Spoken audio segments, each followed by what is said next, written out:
Assalamualaikum warahmatullahi wabarakatuh. Nama saya Anita Febrianti, NIM 2119033. Di sini saya akan menjelaskan tentang hakikat ilmuwan pada mata kuliah Tafsir Tarbawi kelas B. Hakikat ilmuwan. Ada 3 kata yang hampir memiliki arti atau konotasi yang sama, yaitu ilmuwan, intelektual, dan cendekiawan. Ketiga kata tersebut secara silih berganti dipakai dalam berbagai tempat. Menurut KBBI atau Kamus Besar Bahasa Indonesia, ilmuwan ialah orang yang ahli atau banyak ilmu pengetahuannya mengenai suatu ilmu, atau orang yang berkecimpung di dunia ilmu pengetahuan. Berdasarkan dari definisi tersebut, ilmuwan bisa dibilang seseorang yang memiliki ilmu di atas dari masyarakat pada umumnya. Pada dasarnya, seseorang bisa menjadi ilmuwan karena suatu belajar, membaca, meneliti, serta menelaah dan mengemban ilmu yang dia punya. Keseriusannya berkecimpung dalam ilmu pengetahuan menjadikannya seorang ahli dengan wawasan yang mendalam. Dalam perkembangan sejarah, sebuah ilmu tidak dapat dipisahkan pada aktivitas manusia. Hal ini terjadi sejak zaman Yunani kuno sampai di era sekarang ini. Kegiatan ilmu ini berlangsung secara dinamis sesuai dengan konteks sosial budaya yang ada. Masyarakat yang mengembangkan ilmu produktif biasanya maju dan cepat berkembang. Sementara itu, masyarakat yang perkembangannya ilmunya lambat biasanya tertinggal. Kunci penting yang menentukan perkembangan ilmu adalah ilmuwan. Oleh karena itu, sudah jelas bahwa ilmuwan ideal adalah ilmuwan sejati. Tetapi, tidak semua ilmuwan itu ideal. Ilmuwan sejati senantiasa mengembangkan ilmu sehingga selalu dekat dengan masyarakat. Dalil derajat orang berilmu di sisi Allah Subhanahu wa Ta'ala. Bagi keturunan Nabi Adam alaihissalam yang memiliki ilmu pengetahuan, Allah Subhanahu wa Ta'ala telah menjanjikan derajat yang lebih tinggi.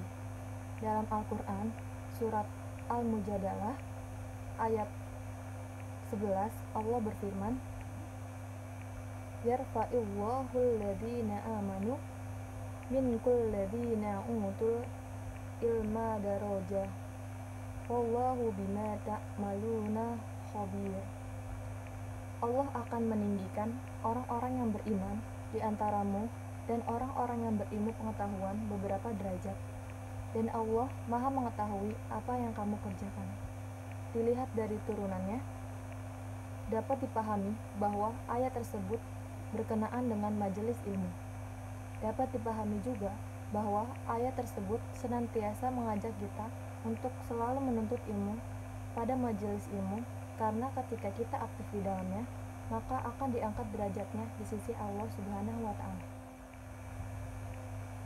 Syarat diterima amal. Kehidupan merupakan tempat ujian bagi hambanya.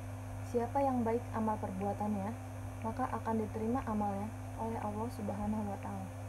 Jadi, takwa merupakan salah satu syarat diterimanya amal. Karena itulah Umar bin Khattab berucap dalam doanya yang artinya, Ya Allah, jadikanlah semua amalku menjadi amal soleh. Ikhlas berharap wajahmu, dan jangan kau jadikan di dalamnya untuk seseorang pun walau sedikit. Syarat selanjutnya yaitu mengikuti teladan Nabi Rasulullah. Inilah tanggung jawab ketika sudah mengucapkan 2 kalimat syahadat. Makna di dalam 2 kalimat syahadat yaitu membenarkan segala perbuatan Rasulullah, menaati segala perintah, menjauhi segala larangan, dan tidak beribadah kepada selain Allah Subhanahu wa Ta'ala. Apabila salah satu dari ayat ini tidak dilaksanakan, maka amalan tersebut tertolak. Amalan tersebut tidak akan diterima.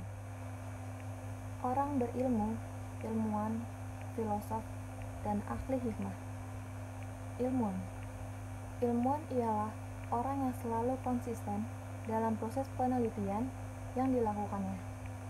Semua pengkajian yang dilakukan masyarakat dan alam sesuai dengan prosedur-prosedur ilmiah yang telah ditetapkan.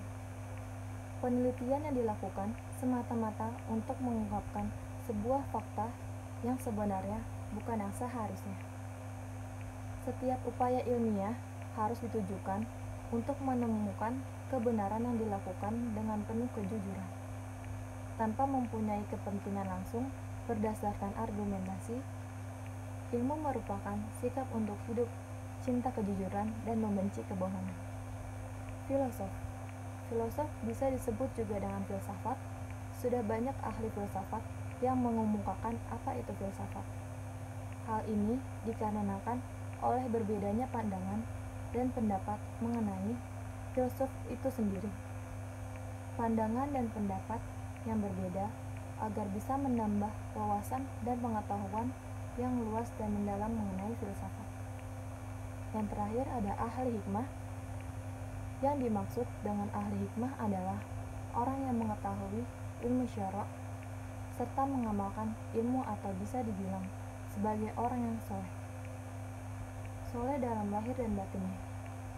Mengenai ahli hikmah, pada dasarnya apabila ahli hikmah dimaknai standar hukum syara', tentunya merupakan suatu kewajiban bagi setiap orang untuk mengusahakan dirinya menjadi ahli hikmah. Itulah penjelasan tentang hakikat ilmuwan oleh saya, Anita Febrianti. Wabillahi taufiq wal hidayah. Wassalamualaikum warahmatullahi wabarakatuh.